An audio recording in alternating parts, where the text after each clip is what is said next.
Automatic Works, Toyota Vios. Superman to sir, ano? Iska natin kasi ang complaint na may-ari, nangatog daw yung nangangatog lang daw yung makina. On natin susi. Yan.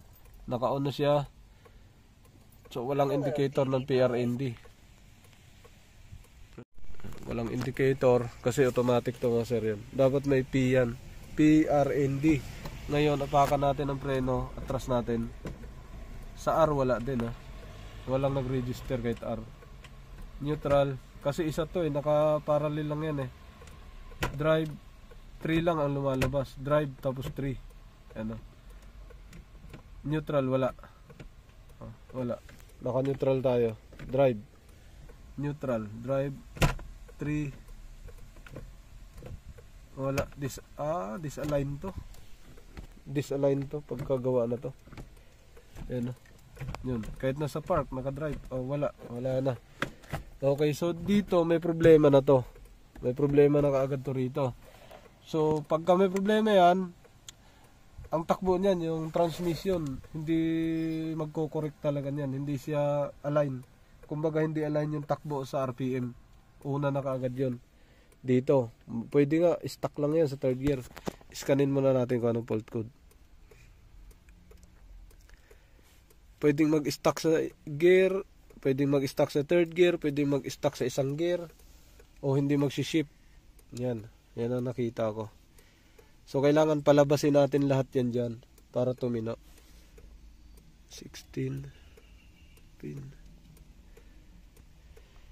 Iscan muna tayo kasi baka may ibang sira without.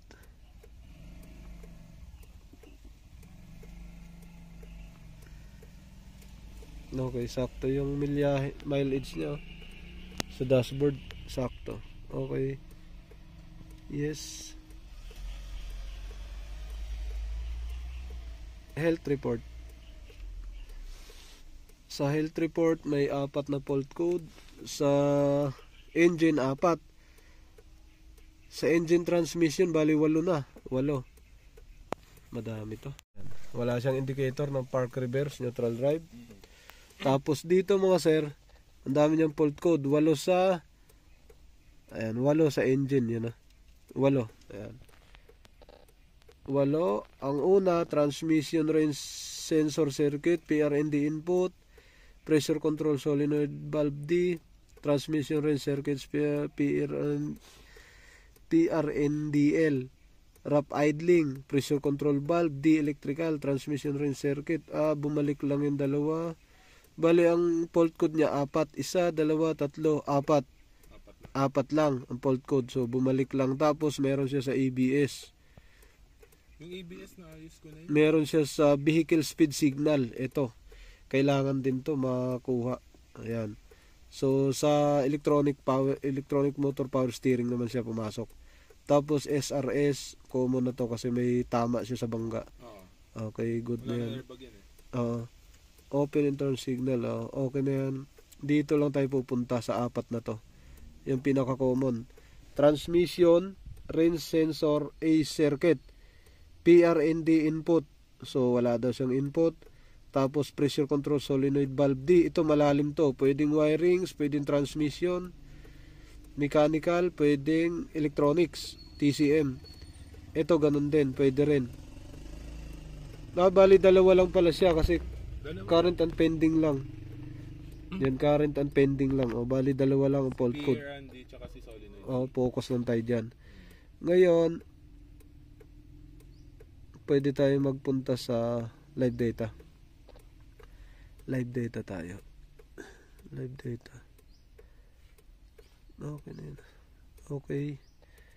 So, cancel. Sakto yung milyahin niya sa dashboard. Sakto naman. Oo, parehas. 45474.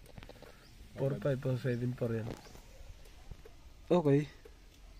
So hindi napalitan. Hindi nagbago. System select. All system. Pwede na yan. Tingnan natin yung live data kung gumana siya. Enter. Powertrain. Yan. Okay. Data stream. Alright. Yun. Punta tayo sa ito. Halo kasi ito pagka Toyota naghalo, magkasama na yung transmission tsaka ano, AC signal, accelerator,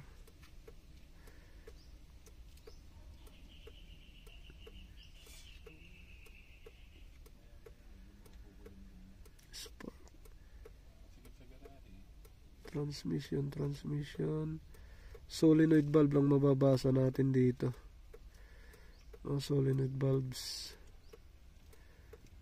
Ayun, eto na.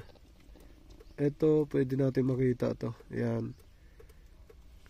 Yung shift switch status number 2, 3, D, L, N, P, R. Ang naka-on sa kanya D. Yan o. Naka-on ang D, pero naka-park tayo. Ayan. Live data yan kasi wala tayong reading dito. Kaya kukuha tayo ng live data. Sa D siya naka-on. Dapat ang on dito N. D tsaka N nag-on. Ayan o. Yung D nag-on. Tapos yung N nag-on. Lagay natin sa R. Sa reverse, ayan, naka-reverse position tayo. Sa reverse position niya, ay naka-on naman, yan. Okay. Kaso walang indicator. Oo. Ba't ganun? Neutral. Nag-on ang neutral, nag-on din. Pati yung D nag-on. Sabay-sabay nag-on lahat. Drive. Naka-on yung drive. Baka yung trace naka-on din. Naka-off naman. Drive. Ayun, tama. Sakto to. Naka-on ang drive. Tapos, gilid natin sa 3. Manual. Naka-on ang 3. Sa taas. Naka-on. Tama. DOS. Wala na. Maganit na siya. Naka-on ang DOS. Naka-DOS na tayo. Pero hindi tumama. Yung cambio. Hindi tumama. Naka-DOS. Dapat. Pero naka-trace pa rin dyan. Tapos naka-trace lang din dito. Hindi siya naka-DOS. Balik natin to. Naganito. Okay. So dito muna natin unahing kuhanin yung problema niya sa transmission bago tayo magpatakbo. Paandarin natin. Naka-park. Okay, start. Mamandar.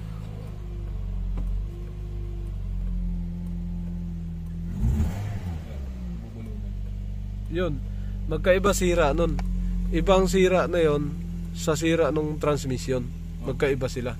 Sa engine yung brrrr, kumakan sa engine yan, tumama. Yan. Ito naman may tama din sa transmission. Yun, magkaiba.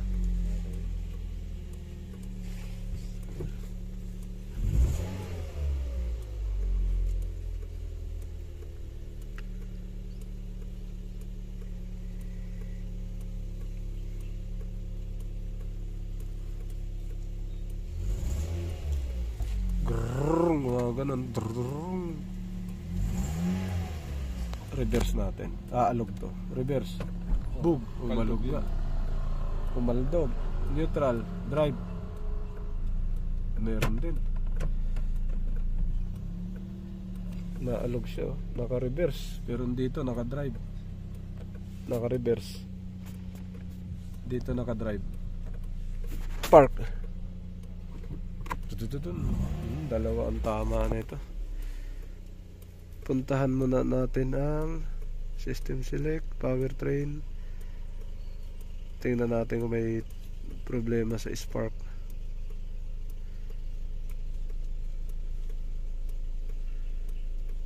Okay.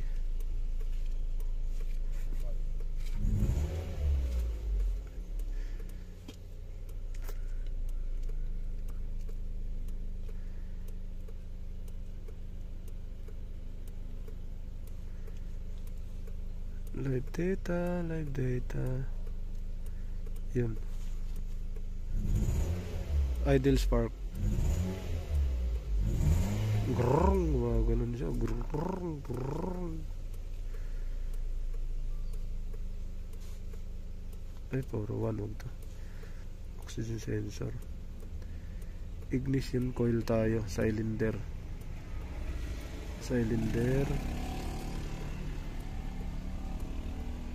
Pagkakaalam ko walang cylinder reading to eh.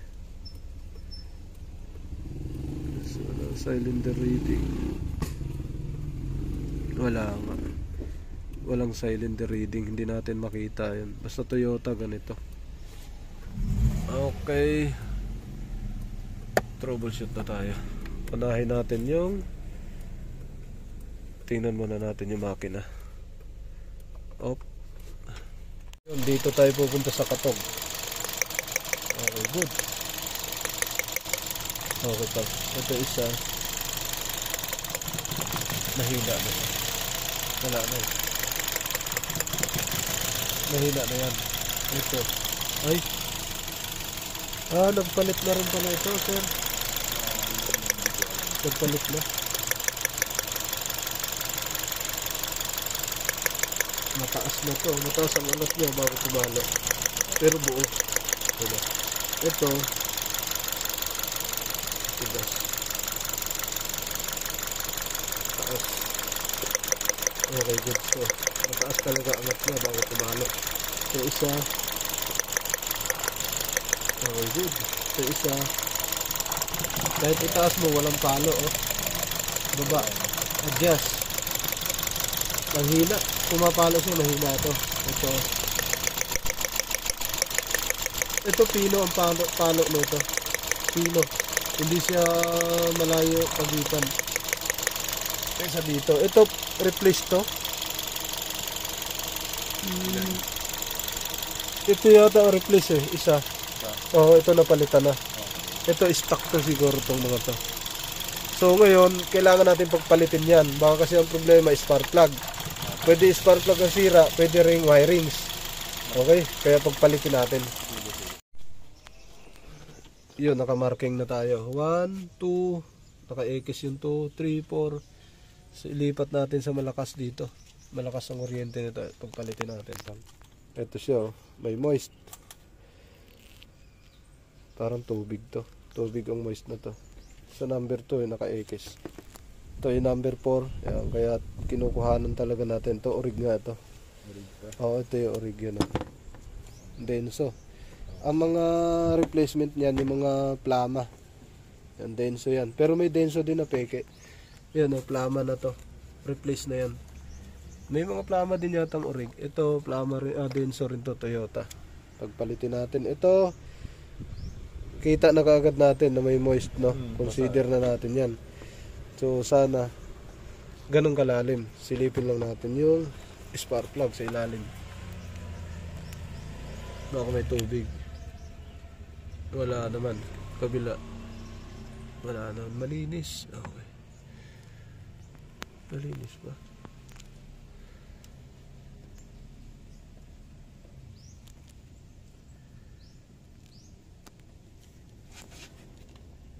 May tubig nga. Sanga, may tubig. Napasukan ng tubig to. May tubig siya. Ito walang tubig. Yung number 1. Ito number 3. Wala din tubig yan. Ito yung replace to. Replacement kulay itim. So walang tubig to. Salpak natin. May tubig yung ano. Kailangan bawasan muna natin tubig.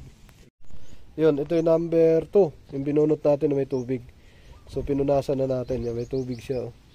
Yung mga nakuha natin nagkalawang na. Dito basa to. Tapos ito yung 1. So parehas naman sila. Saksak natin ulit.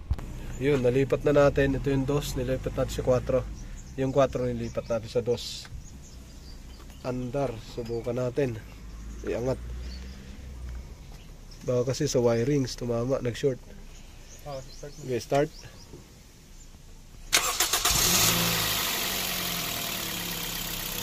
Bunutin natin to. Good. Ito.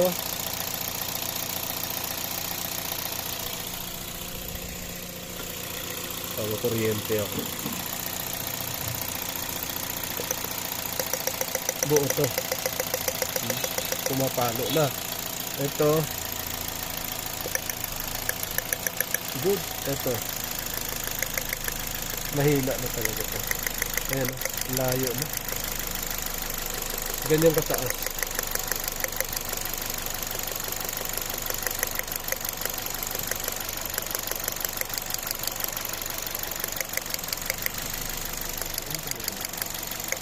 Throttle body yata.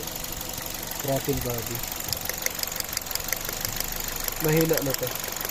Ayan o. Hindi hamak dito.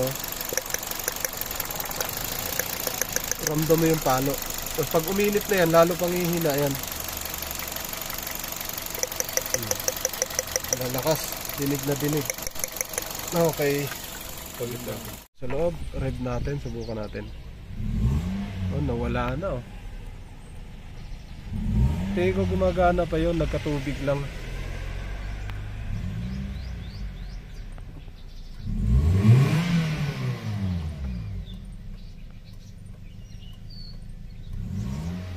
Ayun.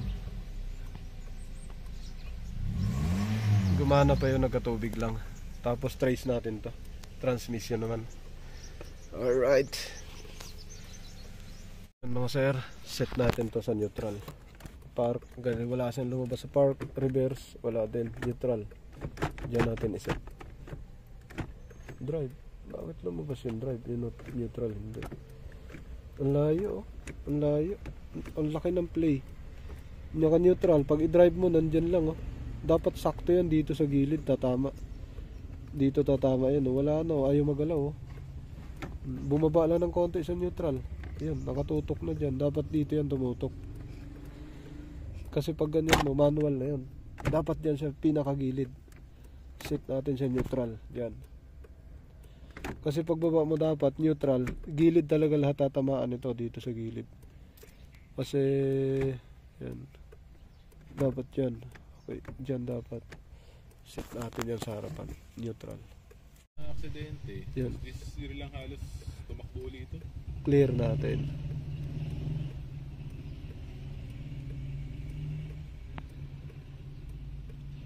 Tapos i-adapt. Dalawa talaga. Input ang nawala dito. Tingnan natin yung fuse niyan. Hindi na tayo mag-a-adapt. Okay na yan. Punta muna tayo sa live data. Tutok muna natin sa neutral.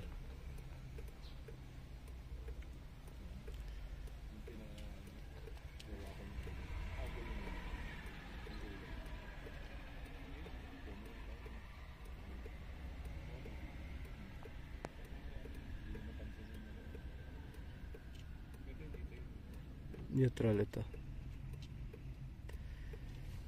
Naka-DC o naka-ilaw lagi. Neutral natin ilagay. Yan, park. Neutral. Neutral. Naka-neutral na. Inhibitor tayo. Sir, tingnan natin dito sa inhibitor switch. Wala siya rito. Puro lang sa accessories dito. Dito tayo sa loob. Sa loob. No? Yan mga sir, ito tinanggal natin. Tingnan natin kung maluwag na siya.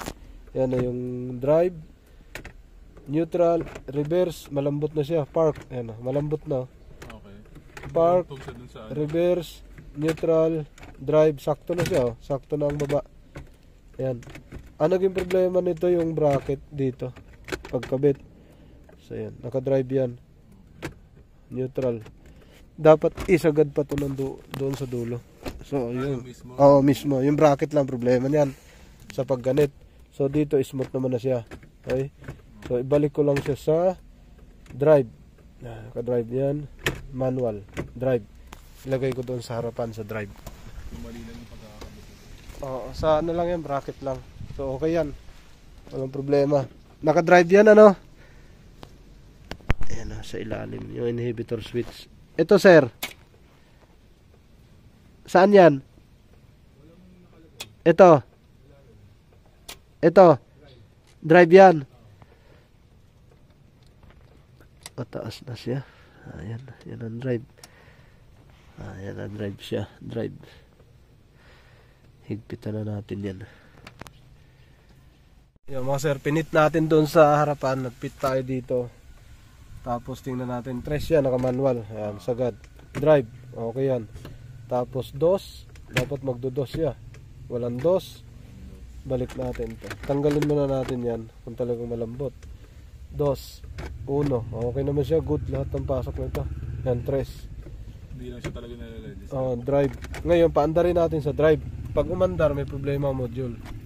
Okay, good. Walang problema. Neutral natin.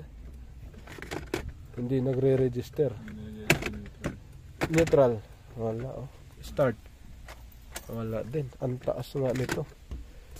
Mataas. Mukhang hindi ito sakto sa drive. Sa baba, hindi. Reverse. Naka-reverse, drive pa rin. Hindi ito tumama. May kulang to. May kulang. Ulitin natin. Yan mga sir, naset na natin to. Yung inhibitor switch. Tapos, na-scan natin. Nawawala din yung fault code niya. Na-clear natin. Pero yung PRND, hindi pa rin lumabas. Ngayon nakapark tayo. Aandar siya. Aandar. Ngayon, i-reverse natin. I-give na naka-reverse. Park, naka-off. On. Reverse natin. Dapat hindi andar. Ayun, hindi andar. Good, naka-reverse. Neutral. Andar yan dapat, naka-neutral. Umandar. Off natin. On. Drive. Yun, good, may drive. So, hanapin natin yung linya na to. Saan to napunta? Re-scan natin. Lalabas na yung fault code nito. Ayun, bumalik na uli.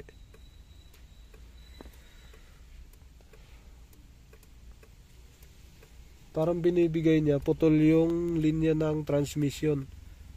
Range sensor. Parang putol yung binibigay niya. Putol kasi madali sabi, wala nang PRND. Pero pumapasok naman lahat ng cambio. May pinuntahan pang iba. Check lang natin. Yo mga sir, so nagbaybay tayo ng can line kay can high and low. Kasi yun ang signal dun wala siyang linya talaga na tawag nito individual na park reverse neutral drive galing dito. So inisa-isa natin yung mga can line, yung mga can high. Ayun dito banda, ito nakita ko na doon sa kabila. Wala doon yung can. Dito sa kabila, nabaybay ko. Yung wires dito binakbak na yan nabakbak na tong wires na to. Hindi na stock. Tapos wari ko ito na yung can line nito sa transmission. Tingnan ko lang kung tama. Ayan, tingnan natin kung wala na putol. 1, 2, 3, 4, 5, 6, 7. 7 lang ang lumabas. 7 nga, tama, sakto. Dito naman, ayan, puro dugtong na. Tingnan natin dito kung ilan yung ayun, na parang wala nang pag-asang saksakan to. Ito, lasog. Tapos na natakpan na yung mga butas Dito, ang wiring naman niya palabas 2. Parang sobra na. 2, 4, 6, 8, 9. So sobra sila dito. Isa-isahin natin to. Ito nakita kong can line. Ito magkadikit sila dito pero malaking wire nandito galing, tapos maliliit na nandito. Papunta ng cluster to. Ito module papuntang cluster yan, yung maliliit na yan Tingnan natin tong pinagdugtungan. Dahil lang nakikita natin laging nakailaw yung drive, ibig sabihin may nakadikit to, nagdikit yung drive parehas. Silipin natin kung nandito nga. Yun, tapos nakita natin lahat ng wirings. Doon, nalasog lahat ng wirings. Kaso hindi pa rin gumana.